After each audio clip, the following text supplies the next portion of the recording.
La reflexión del día de hoy trata de recoger lo que el Señor nos ha enseñado de caminar con Él como iglesia en estos 27 años. Pero también también queremos hoy mencionar cuál es la agenda que tenemos por delante. Y es muy importante tener claro ese camino, esa agenda, para qué estamos aquí y sobre todo la invitación que el Señor nos hace a cada uno de nosotros a caminar con Él. El camino de seguir a Jesús, para eso estamos aquí. Vamos a describirlo en el día de hoy. Y obviamente vamos a ir a los evangelios para anotar esto. Los evangelios, esas 4 biografías desde diferentes enfoques según los evangelistas, esas biografías del primer siglo. Vamos hoy a ver unos pasajes que están en el evangelio de Marcos, el primer evangelio escrito, y también tal vez el que va más directo. Con respecto al Señor Jesús, la mayoría de los que estamos aquí le reconocemos, sabemos claramente que Él es el Hijo de Dios. Se hace énfasis de Jesús como el Mesías, como el Rey esperado. Pero vamos a ver que en los evangelios hay también una gran dimensión de Jesús. Es la dimensión de Jesús como maestro, como rabí. Los sábados en la sinagoga, cuando escuchaban a Jesús enseñar a este maestro itinerante, a este joven, todos estaban sorprendidos de su forma de enseñar y la profundidad como él hablaba. Como dicen los maestros y rabinos, cuando él exponía y entregaba el yugo, porque es la palabra que se utiliza, hablando de las enseñanzas que los rabinos transmitían a aquellas personas más jóvenes o a la congregación en general. Este brillante y joven rabino, pues estaba siguiendo toda una tradición. Perdón, en el Nuevo Testamento aparecen más o menos unas 60 veces el nombre llamando a Jesús como rabí o como maestro. Hoy vamos a ver qué es esto de seguir a ese maestro. Es algo que en el día de hoy a veces se convierte como una especie de cliché o de esa frase que sí, seguimos a Jesús. Pero bueno, ¿eso qué significa? Veamos 3 pasajes del Evangelio de Marcos brevemente que nos muestra la claridad como Jesús invita a seguirle. Marcos 1. Versos 16 al 20 dice: pasando junto al lago de Galilea, Jesús vio a Simón y a su hermano Andrés, que echaban la red al lago, pues eran pescadores. Vengan, síganme, dijo Jesús, y los haré pescadores de hombres. Al instante dejaron las redes y los siguieron. Un poco más adelante vio a Santiago y a su hermano Juan, hijos de Zebedeo, que estaban en su barca remendando redes. Enseguida los llamó y ellos, dejando a su padre Zebedeo en la barca con los jornaleros, le siguieron. Si pasamos la página, Marcos 2, versos 13 al 17, dice en otro momento el Señor Jesús: de nuevo salió Jesús a la orilla del lago. Toda la gente acudía a él y él les enseñaba. Al pasar vio a Leví, hijo de Alfeo, sentado a la mesa de recaudación de impuestos. Sígueme, dijo Jesús. Y Leví se levantó y lo siguió. Mientras Jesús estaba en la mesa en casa de Leví, muchos recaudadores de impuestos y pecadores comieron con él y sus discípulos, pues ya eran muchos los que le seguían. Vamos adelante al siguiente pasaje en Marcos capítulo 3, versos 13 al 19 dice: subió Jesús a una montaña y llamó a los que quiso, los cuales se reunieron con él. Designó a 12, a quienes nombró apóstoles, para que lo acompañaran y para enviarlos a predicar y a ejercer autoridad para expulsar demonios. Estos son los 12 que él nombró: Simón, a quien llamó Pedro; Santiago, y a su hermano Juan, hijos de Zebedeo, a quienes llamó Boanerges, que significa hijos del trueno; Andrés, Felipe, Bartolomé, Mateo, Tomás, Santiago, hijo de Alfeo, Tadeo, Simón el celote, y Judas Iscariote, el que lo traicionó. Más adelante, este pasaje está en los 4 evangelios. Marcos 8:34 al 38 dice: entonces llamó a una multitud y a sus discípulos. Si alguien quiere ser mi discípulo, dijo, que se niegue a sí mismo, tome su cruz y me siga. Y bueno, ahí sigue adelante este pasaje. Cuando hablamos de seguir a Jesús, tenemos que tener cuidado, digamos, un poco la costumbre o la forma como vamos viendo esa experiencia. Tenemos la salvación en Jesús. Estamos seguros de una salvación eterna, pero ojo, a veces el patrón que existe en nuestras vidas o en las familias cristianas o en las comunidades cristianas es: listo, ya me gané el tiquete al cielo, entonces ya. Eso es todo lo que debo hacer, esperar algún día a reunirme con el Señor Jesús en su presencia.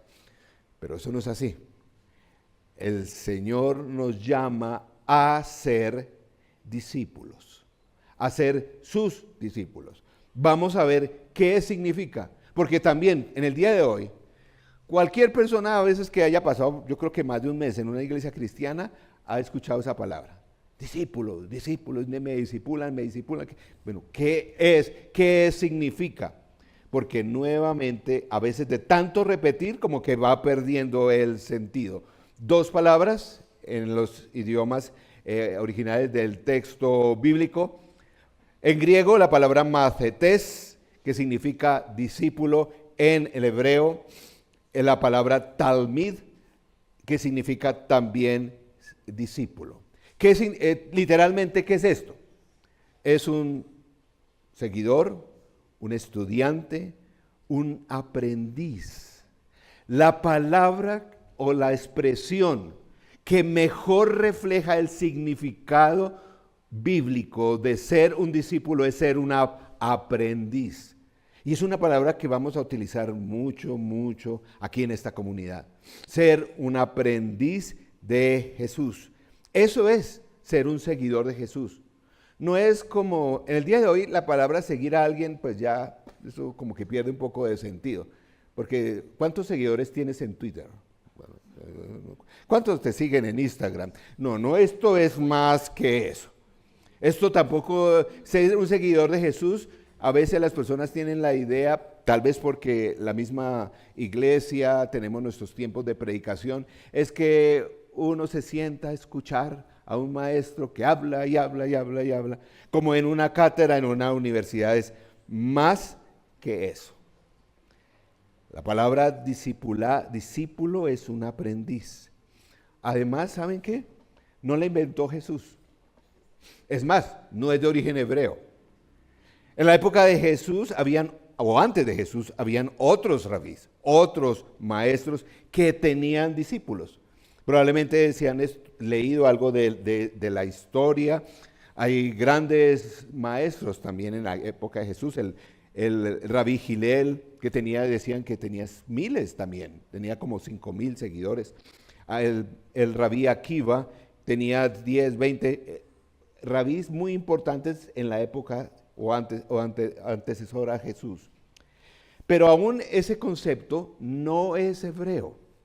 Es un concepto griego. Fueron los griegos que establecieron esa palabra. Por ejemplo, aquellos que han leído o hemos escuchado de Platón, Platón fue un discípulo de Sócrates. Sócrates tenía varios discípulos, su discípulo más destacado fue Platón.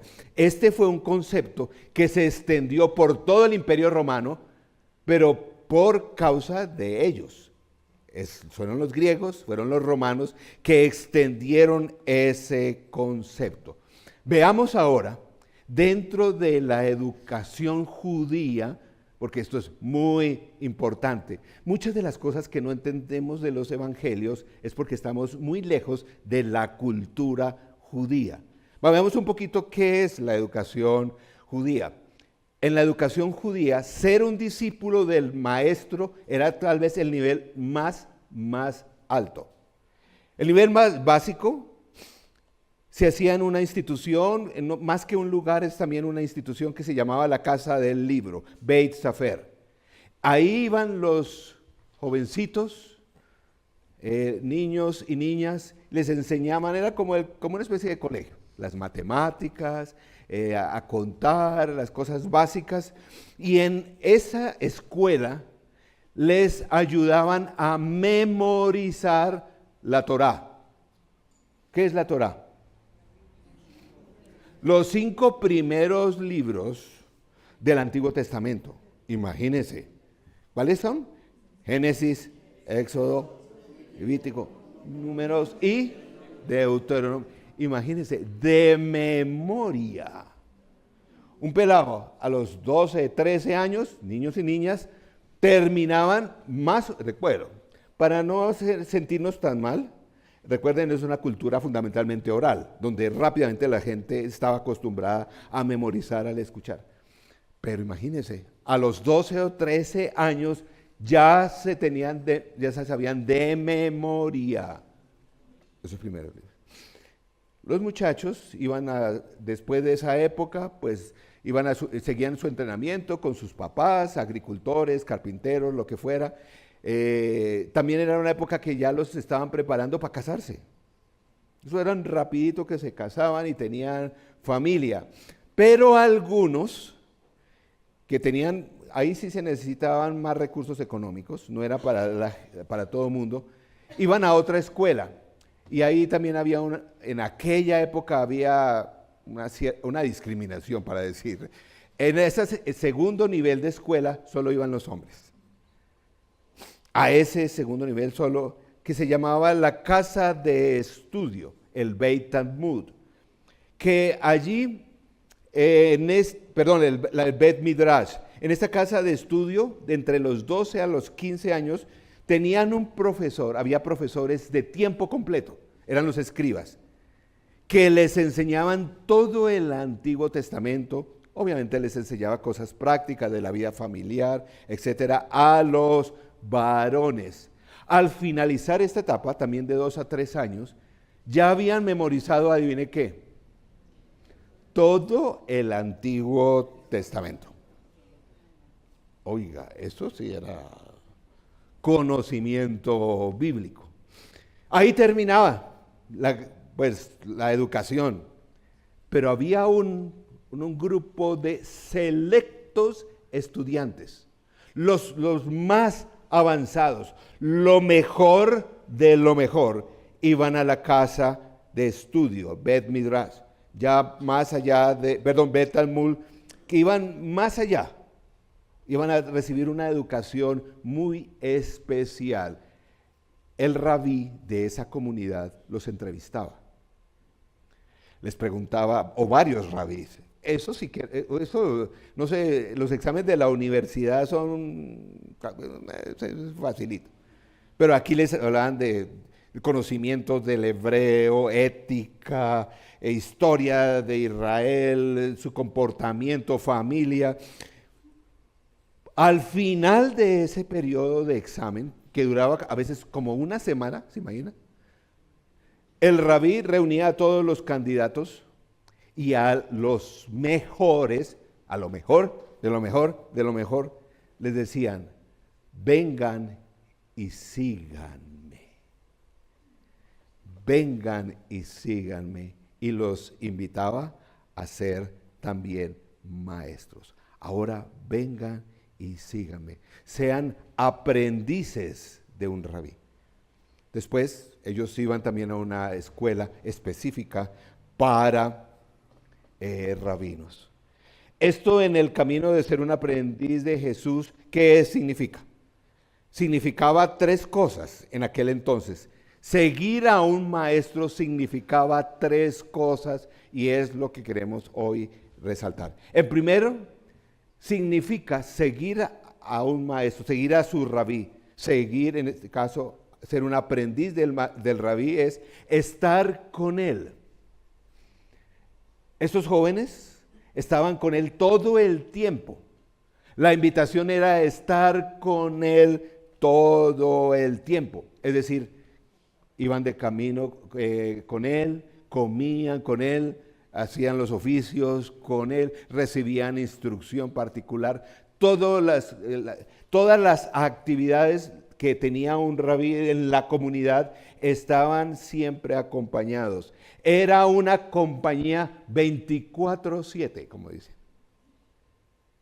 Estudiaban con ellos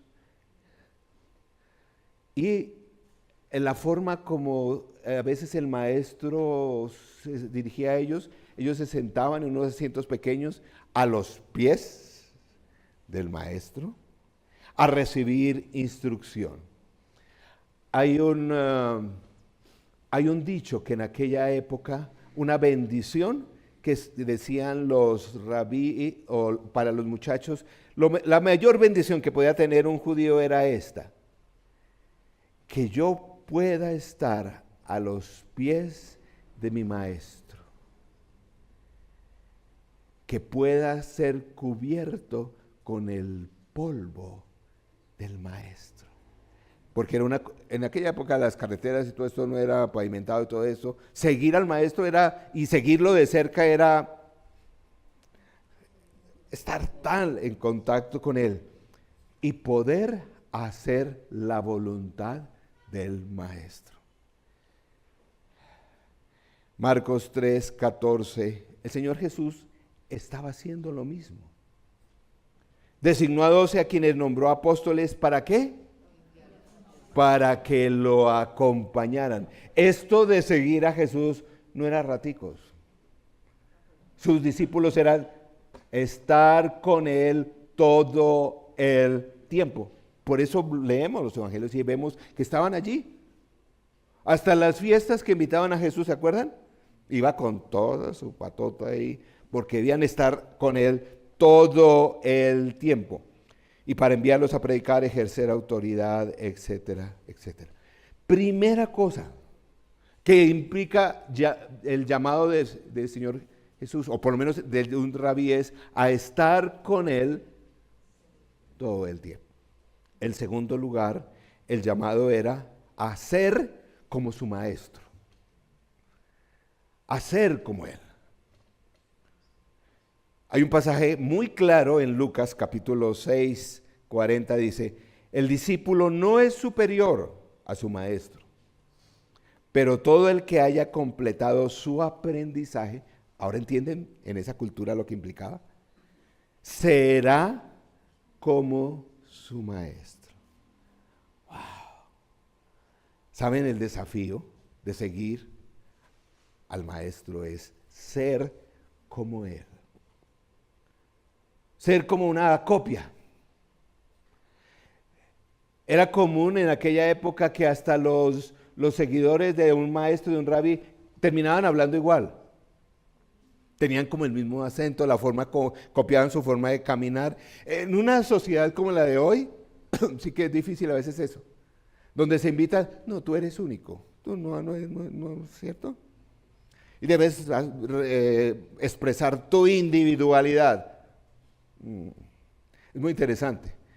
Sobre todo, eso se ve y es sano en los jóvenes que piensan que yo quiero ser único, ¿cierto? Es muy interesante verlos que todos hacen el mismo tatuaje, se compran los mismos chiros y caminan igual. Todos, pretendiendo ser únicos. La invitación era a ser como su maestro, a tener su cosmovisión, a tener la misma filosofía de vida. Y en tercer lugar, el maestro o los seguidores debían hacer lo que él hacía. La invitación es hacer lo que él hizo. Por ejemplo, vemos este mismo pasaje, Marcos 3, verso 14 dice: designó a 12 a quienes nombró apóstoles para que lo acompañaran y para enviarlos ¿a qué? a predicar, a ejercer autoridad para expulsar demonios, etcétera, etcétera. La invitación no era solamente a mirar, sino a hacer las cosas que su maestro hace. Al final de esa preparación, la última etapa, el rabí, a los que pasaban el tiempo con él y a los que veía que tenían esa capacidad, les invitaba, y esto se nos hace mucho eco a lo que dijo Jesús, los reunía a todos sus seguidores, su pequeño grupo que seguían, y decir, ahora los envío para que ustedes también hagan lo mismo. Hagan, ¿qué? Discípulos. Pero ¿qué tiene que ver eso para trasladarlo de Galilea a la colina en el día de hoy? Vamos a verlo, de lo que pretendemos hacer como iglesia, cómo trasladar ese concepto a la colina en el día de hoy. Primero, ¿qué es lo más importante? Estar, y en este caso, ¿con quién? Con Jesús. Jesús está al lado del Padre, pero está presente en cada creyente por la presencia y la obra del Espíritu Santo. Si ustedes leen después, pueden leer el Evangelio de Juan, capítulo 14, 15 y 16, muestra esa cercanía a lo que Jesús quería que ellos estuvieran pendientes, y hablaba de la obra del Espíritu Santo. Básicamente es estar no en momentos especiales. Esto de seguir a Jesús no es por allá entonces los domingos. O cuando, por ejemplo, ahora que las mujeres van a tener su retiro, van a tener un encuentro muy especial con Jesús. Pero no era, entonces volvemos dentro del otro año, a ver, y otra. No. Eso era, ¿qué significa? Estar permanentemente en la presencia del Señor Jesús. Es levantarse cada día, coger el celular y revisar todos los correos, todos los informes, todos los WhatsApp, ¿cierto? Es levantarse y reconocer, Señor, gracias, estás conmigo hoy. Tal vez leer un salmo, un pasaje en la mañana. Mientras preparas el café, ¿sabes que el Señor Jesús también está percibiendo ese aroma con ustedes? Si pones algo de música, algunos ponemos algo de música, allí está el Señor. Oramos tal vez, meditamos un poco. A veces nos distraemos, pero cuando vas en el auto, el Señor Jesús está ahí. ¿Saben que uno de los momentos más espirituales en el día de hoy, con tanta ocupación, en los momentos que uno puede realmente, a veces sí o no, a mí me pasa, es cuando uno se pone en el auto y con los trancones que hay, entonces uno está ahí en la presencia del Señor y eso le ayuda en medio, ¿cierto? Va a esos genios y todo lo demás, ahí está se nos olvida estar. Ahí ponemos nuestra emisora o nuestros dispositivos, nuestra música cristiana, aún el reggaetón, sí. Ese es difícil, ¿no? Pero hay unos cristianos chéveres. Es una vida constante en la presencia del Espíritu Santo. Estar con Jesús y lo que hemos estado, lo que animamos constantemente en los grupos es a cómo se está constantemente en la presencia de Jesús, reconociendo. Y cada encuentro, cada retiro son oportunidades para modelar cómo seguirá siendo el resto de la vida, el resto de los días. Juan capítulo 15, el Señor Jesús dijo, Yo soy la vid verdadera y mi Padre es el labrador. Toda rama que en mí no da fruto se corta, pero toda rama que da fruto la poda para que dé más fruto. Ustedes ya están limpios por la palabra que les he comunicado. Permanezcan en mí y yo permaneceré en ustedes. Así como ninguna rama puede dar fruto por sí misma si no tiene que permanecer en la vid, así tampoco ustedes pueden dar fruto si no permanecen en mí. ¿Cómo estar en la presencia del Señor Jesús constantemente? En un mundo donde las personas estamos muy cansadas durante el día.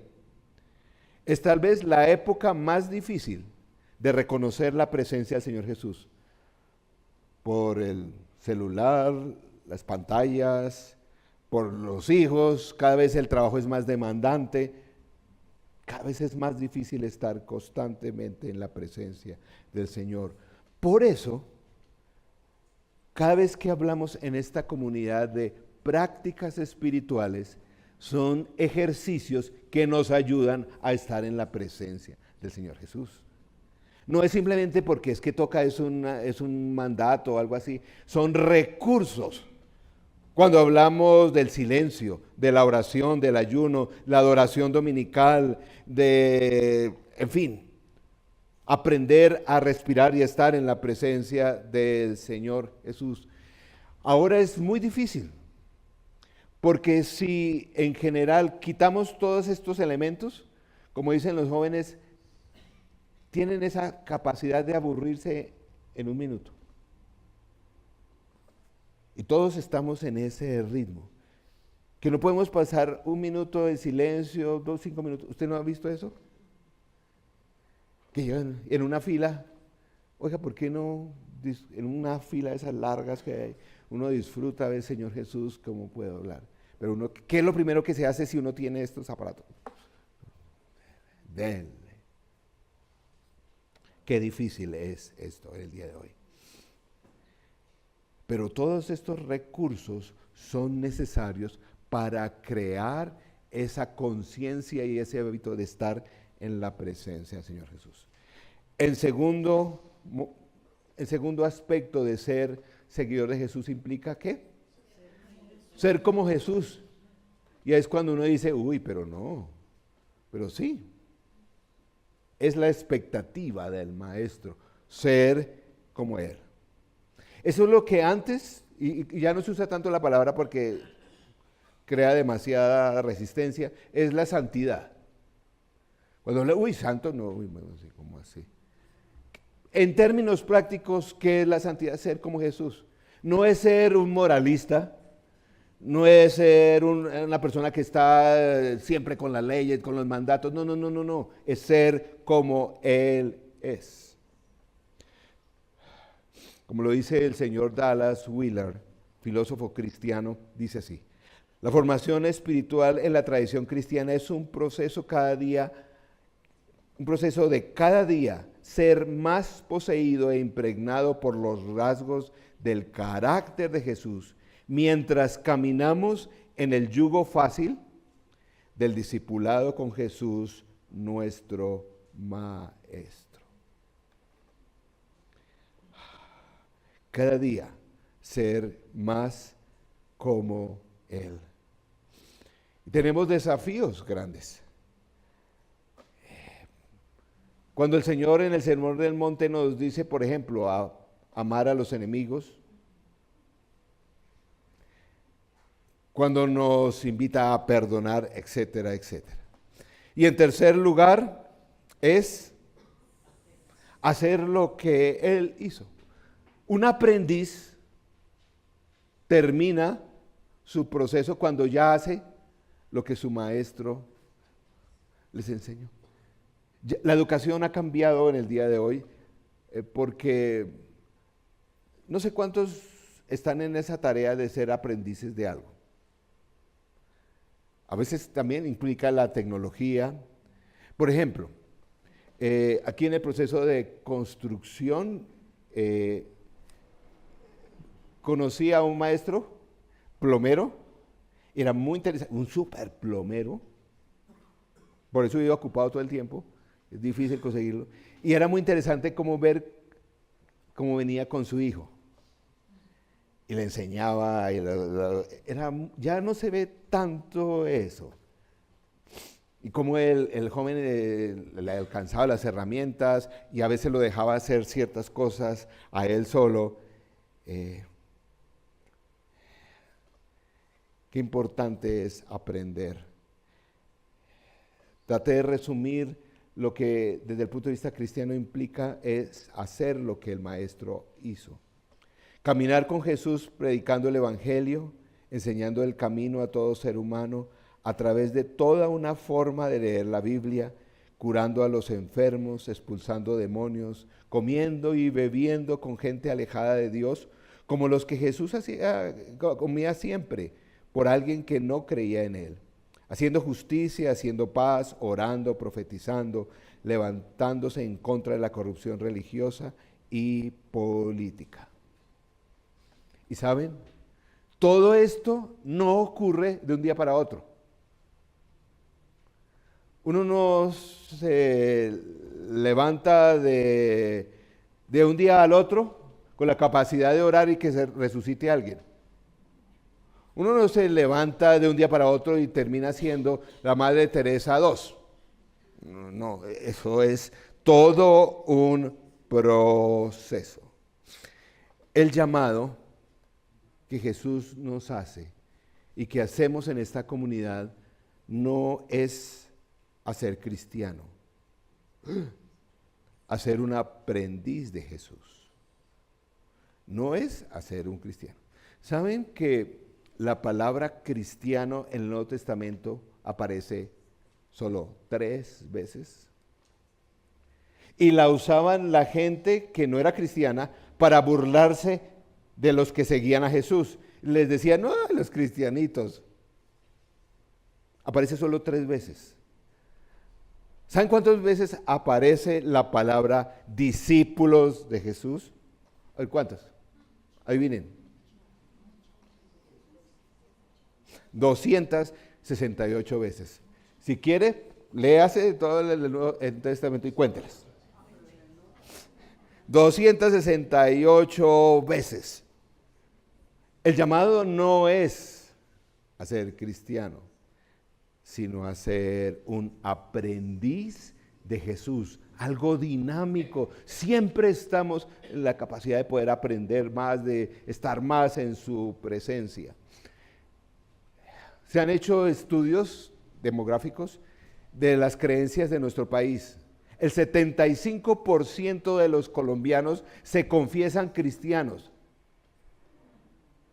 Dicen, cualquiera que sea la modalidad, pero cristianos.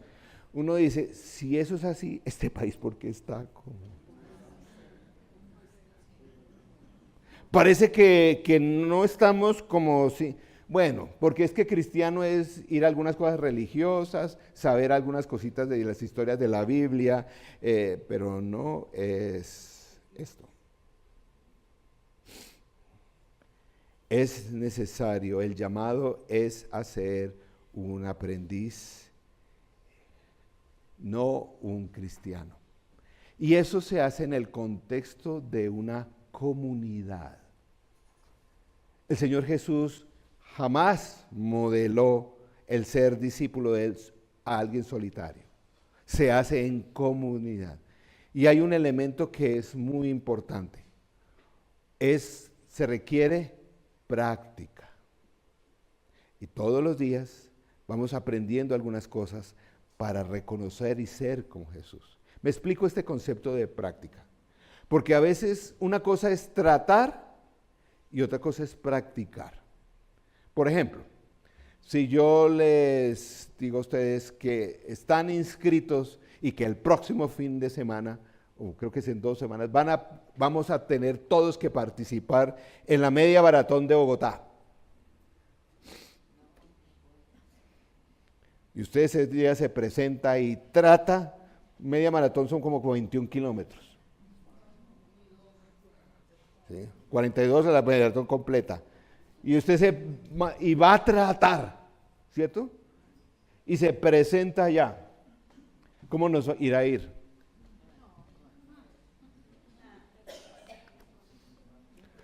Bueno, algunos parecen un poco atléticos aquí, pero tampoco, pues así como no. Eso al primero, 2, 5 kilómetros. Habrá algunos infartados, otros les da su ataque de asma, en los otros todas las articulaciones se le van a inflamar. Porque es que la idea no es que yo voy a tratar de llegar a la meta. No, no, no, no, no. ¿Qué sería lo más sabio para que todos los que estamos aquí sí podamos participar? No decir que ganar, pues tampoco, o sea, en una maratón. ¿Cuál? Práctica. Y primero, pues no se lanza uno a correr 60 kilómetros, no, no, no. Pues tal vez 2 kilómetros, o 5, y va subiendo 2, 3 semanas. Ahora, va aprendiendo algunas cosas, que tiene que usar los zapatos adecuados, el piso es muy importante, cómo caminar, la alimentación, todas esas cosas se van practicando hasta que por fin podemos participar. Cuando el Señor habla en el Sermón del Monte a los discípulos, a los que le siguen, les dice cosas como esta: me hace el favor, no se preocupen. Dice así, dice ahí en el Sermón del Monte, capítulo de Mateo 5, capítulo 5, 6. No se preocupen por nada. ¿Qué tal esa? O a los otros dicen, ojo con la lujuria, porque si usted mira a una mujer, ya es adulta. No solamente perdonen a sus enemigos, amen a sus enemigos. Cuando uno lee todas esas cosas, ¿qué dice uno? No, eso es imposible. No, no es así. Ahora, si lo que creemos es que yo voy a tratar de no preocuparme, usted mañana lunes se levanta y dice, no me va a preocupar, no me va a preocupar, no me va a preocupar, no me va a preocupar, no. Eso no le va a durar. Revisa los mensajes que le mandó su jefe y ya empezó la preocupación. Pero la idea no es tratar, es practicar. Y tal vez yo sí puedo pasar unas horitas orando al Señor y en comunión con Él, donde realmente puedo desconectarme de mis preocupaciones y puedo ir haciendo. Sí es posible organizar mis pensamientos. Vamos inclusive a hacer talleres de eso, porque la parte a veces más difícil, lo dicen todos los científicos, los neurocientíficos en el día de hoy, es la mente, trabajar con la mente. Pero no se trata de yo voy a tratar, voy a practicar. Y esa práctica va a ser muy efectiva porque va a contar con la presencia del Espíritu Santo. Ahora, imagínense la invitación del Señor Jesús en su época. Imagínense lo que hemos hablado del contexto de lo que implicaba ser un seguidor de un rabí. Por lo menos en el contexto del Señor Jesús, era una invitación para todo el mundo. Hombres, mujeres, niños. En aquella cultura era total. Usted no tenía. No es que yo a duras penas sé leer. No importa, venga. No me sé todo el texto de la Torá. No importa, vengan. Yo no vengo de una familia donde reconozco todos mis antepasados. No importa, venga. La invitación del Señor Jesús es para todo el mundo. Imagínense que le dijeran a algunos de ustedes, se acaba de ganar una beca para estudiar con todos los gastos pagados, todos los gastos pagos, tiquetes, todo eso, en la Universidad de Harvard por 2 años. Usted no tiene que preocuparse, sino vaya ahí y ya estudia. Uy. Uno diría, uy, hasta por, ¿cierto? No, pero pues es que yo a duras penas terminé el bachillerato. No importa. Hágale. No, pero es que yo soy casado, tengo 5 hijos. No importa, venga con todos. ¿Notan la invitación de ese maestro? Cuán difícil a los maestros de su época les costaba decir, pero voy invitando a todos con los pecadores, pues precisamente con ellos es que almorzaba. La invitación que el Señor Jesús nos hace es a todos. Cuando hablamos de ser iglesia, la agenda para los próximos 27 años, lo que el Señor estará haciendo en esta comunidad, es que cada uno de los miembros de esta comunidad seamos, ¿qué? Aprendices de Jesús. En esa estamos. ¿Qué hace un aprendiz de su maestro? Está con él todo el tiempo. Eso es difícil, sí, pero vamos a ir practicando, vamos a ir viendo cómo se hace eso en medio del trabajo, en medio de los problemas, en medio de la enfermedad. ¿Cómo se practica eso de estar en la presencia del Señor constantemente? Pero no solamente es estar con Él, es ¿qué? Ser como Él. Y el Espíritu Santo va a ser así, hasta es el que hace esa obra de transformar el corazón. Inclusive, desde ya les digo, la próxima serie, empezamos en 8 días, va a ser vamos a hacer, la serie se va a llamar Aprendices de la Palabra. Como la palabra y el Espíritu Santo son los que hacen el trabajo mayor en cada uno de nosotros. Aprendices de la palabra. ¿Para qué?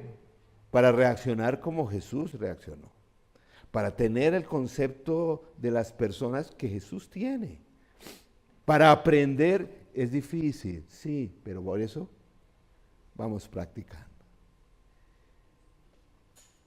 Y vamos a hacer las cosas que Él hizo. Ustedes miran un pasaje allá en el Evangelio de Juan al final, que a veces uno dice, no lo creo. Jesús dice, y ustedes harán, ¿qué? Cosas mayores de las que he hecho. ¡Wow! ¿Lo creemos? Es la expectativa del maestro con sus seguidores. Y Él va a poner todas las herramientas a disposición para hacer eso. Todo lo que hacemos aquí va a estar enmarcado en esa agenda. Que nos ayudemos unos a otros, y eso se hace siempre en comunidad. Este trabajo siempre es en comunidad. A estar con Jesús, cada vez más a ser como Él. Que nuestra actitud sea como la actitud de Él. Cuando sufrimos, esa es una de las pruebas más difíciles, ¿cierto? El sufrimiento. Cómo reaccionar como Jesús reaccionó. Cómo comportarnos como Él se comporta. Y hacer las cosas que Él hizo. Grandes cosas para Él. Esa es la agenda para esta comunidad en los próximos años. Pero más que una agenda, ese es el desafío, el llamado que el Señor Jesús nos hace a cada uno de nosotros. Y para eso estamos, para ayudarnos unos a otros. Vamos a orar. Y que el Señor permita que en tu vida, cada día más, esto sea una realidad. La invitación, yo no sé mucho de esto, yo tengo mucho trabajo, no sé, no importa. El Señor Jesús nos invita a esas tres cosas. Pensemos cómo estamos creciendo en cada una de ellas. Oremos. Señor Jesús, gracias porque nos has acompañado durante estos 27 años, como comunidad y como individuos y como familias. Señor, gracias por lo que nos has enseñado de cómo estar en tu presencia. Señor, gracias por los cambios que has hecho en nuestras vidas, a veces en medio de corazones heridos, duros, pero que tú has transformado. Señor, gracias por todas las cosas que has hecho a través de tu pueblo en esta comunidad.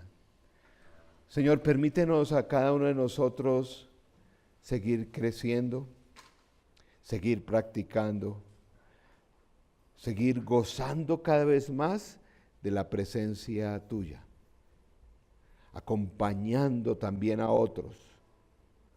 Que nuestras reacciones reflejen que ponemos en práctica tus enseñanzas. Señor, gracias que tú nos perdonas porque nos equivocamos. Señor, oramos y yo ruego para que tú nos pongas un arrepentimiento genuino cuando no hacemos tu voluntad. Señor, ayúdanos a permanecer en ti. Y Señor, frente a los desafíos que a diario nos pone la vida, permítenos hacer las cosas como tú las haces, con tu poder, con el poder del Padre, para la bendición y el crecimiento de otros.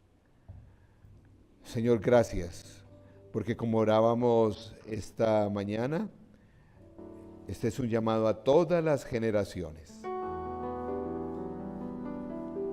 Síguelo haciendo por los próximos años.